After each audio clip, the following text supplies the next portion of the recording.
Hello my dear students, welcome to your master chem channel. कैसे हैं प्यारे बच्चों? Very good.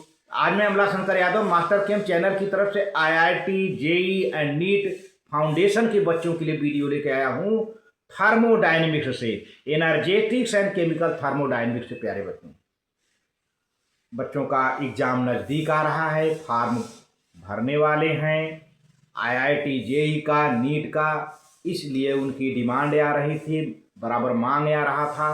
तो हमने जो है थोड़ा सा इसमें और तेज़ी पकड़ लिया है थर्मोडायनेमिक्स से। आज मेरा थोड़ा सा इंट्रोडक्शन और कुछ क्वेश्चन तो ज़्यादा नहीं होंगे, लेकिन थोड़े होंगे और वे बहुत ही इम्पॉर्टेंट आपके लिए होंगे, जो कि बहुत बेसिक होंगे प्यारे बच्चों। अब बेसिक क्वेश्चन बच्चे ज़्यादा ध्यान नहीं देते और बड़े बड़े क्वेश्चन को लगाते हैं, और बेसिक क्वेश्चन अगर एक दो ठे आ गया तो छूट ही जाता है, तो माइनस मार्क लेकर आता है। तो प्यारे बच्चों, हर पॉइंट से आप सजग रहिए, चाहे वो कॉम्प्लेक्स क्वेश्चन हो, चाहे बहुत ही सिंपल बेसिक क्वेश्चन हो, आपको सभी को आना चाहिए। तो चलते हैं IIT JEE and NEET foundation बच्चों के लिए थर्मोडायनेमिक्स से। हाँ तो प्यारे बच्चों, IIT JEE and NEET foundation के बच्चों के लिए लेक्चर नंबर 2 है energetics and chemical thermodynamics. Importance of thermodynamics पहले हम बातचीत करेंगे। आखिर थर्मोडायनेमिक्स का क्या इम्पॉर्टेंस है, किन किन चीज़ों का हम पता लगा लेते हैं, और कुछ ऐसे लिमिटेशंस हैं किन चीज़ों का हम पता नहीं कर पाते। थर्मोडायनेमिक्स से किन चीज़ों की हमें जानकारी हो जाती है, किन चीज़ों की जानकारी रह जाती है, क्या इसका लिमिटेशन है, ये जानकारी केवल करना है, क्योंकि इसी से बेसिक क्वेश्चन तो रहते हैं। तो देखिए, thermodynamics helps thermodynamics helps us to predict whether any given chemical reaction can occur under the given set of conditions। Thermodynamics ये हमें मदद करता है जानकारी करने में कि कोई दिया हुआ केमिकल रिएक्शन कंडीशन के अंतर्गत होता है या नहीं, दिए गए कंडीशन के अंतर्गत होता है कि नहीं, ये है। दूसरी बात है प्यारे बच्चों, thermodynamics helps in predicting the extent of reaction before equilibrium is attend. Equilibrium attend होने के पहले कितना रिएक्शन हो गया, इसकी जानकारी हमें थर्मोडायनेमिक्स से मिल जाती है।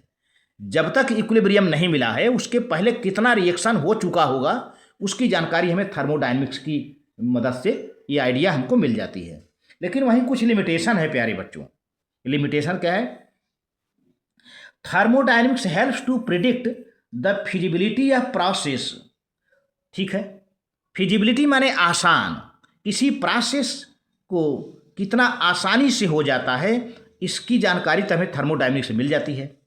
कोई प्रोसेस कितने आसानी से हो जाता है, इसकी जानकारी हमें थर्मोडायनेमिक्स से मिल जाती है। लेकिन क्या हो जाता है तब फिर? But does not tell anything about the rate at which the process takes place. तो प्यारे बच्चों, अब आप समझ गए होंगे कि थर्मोडायनेमिक्स किसी प्रोसेस को कितनी आसानी से होता है उसकी जानकारी तो बता देता है, लेकिन किस रेट से होता है वो जानकारी नहीं देता है। कोई प्रोसेस किस रेट से कंप्लीट हुआ, उसकी जानकारी हमें थर्मोडायनेमिक्स नहीं बताता, बल्कि ये बताता है कि कितनी आसानी से वो प्रोसेस खत्म हो गया।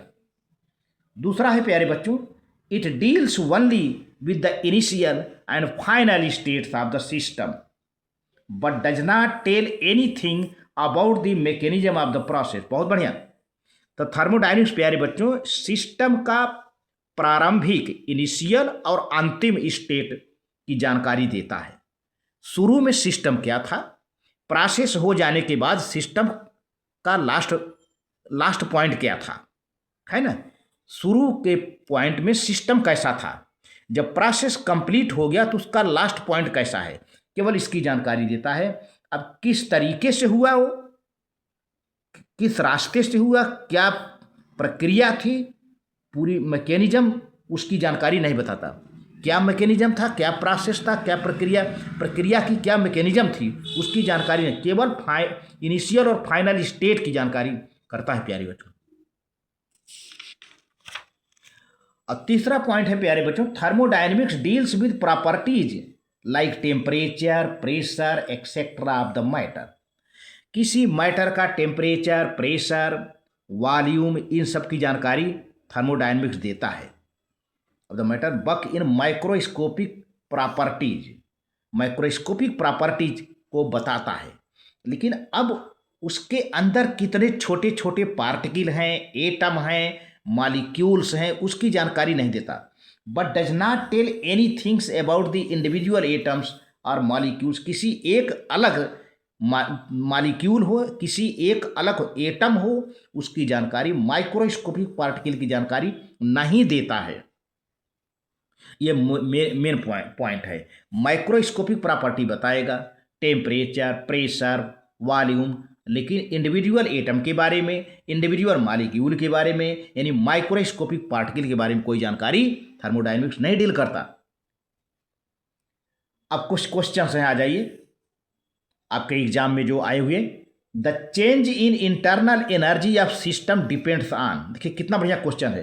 किसी भी सिस्टम की इंटरनल एनर्जी में अगर चेंज हो रहा है तो किस पर वह चेंज डिपेंड करता है? Initial and final state of system, whether the path is reversible, whether the path is irreversible, none of the above. 4 option दिए हैं। तो प्यारे बच्चों, मैंने अभी बताया था कि पहला आंसर, आपका पहला आंसर है initial and final state of the system. Initial and final state of the system, initial and final state of the system because the internal energy is state function. Capital letters लिख दिया हूँ। Internal energy एक state function है भाई। और अभी मैंने बताया था कि इनिशियल फाइनल स्टेट की जानकारी करता है, इनिशियल फाइनल स्टेट की जानकारी करता है केवल थर्मोडायनेमिक्स कराता है। दूसरा क्वेश्चन है प्यारे बच्चों, दूसरा क्वेश्चन है internal energy of an ideal gas depends only upon. अब चलो, अब इंटरनल एनर्जी से दूसरा क्वेश्चन है आइडियल गैस के बारे में। किसी भी आइडियल गैस की इंटरनल एनर्जी किस पर डिपेंड करता है? वॉल्यूम पर, टेम्परेचर पर, प्रेशर पर, डेंसिटी पर। तो प्यारे बच्चों, वॉल्यूम पर डिपेंड नहीं करता, प्रेशर पर डिपेंड नहीं करता, डेंसिटी पर डिपेंड नहीं करता है, केवल टेम्परेचर पर डिपेंड करेगा। Only temperature. Your correct answer is temperature. Temperature because internal energy of an ideal gas depends only on temperature, है ना। तो आपका आंसर हुआ बी। बी सही हुआ, टेम्परेचर कैपिटल लेटर से लिखा हुआ है प्यारे बच्चों। तो ये रहा। तो इस तरह से आज के वीडियो में बस इतना ही। Thank you very much. आप नोट कर लें, नोट कर लें, आप नोट कर लें प्यारे बच्चों।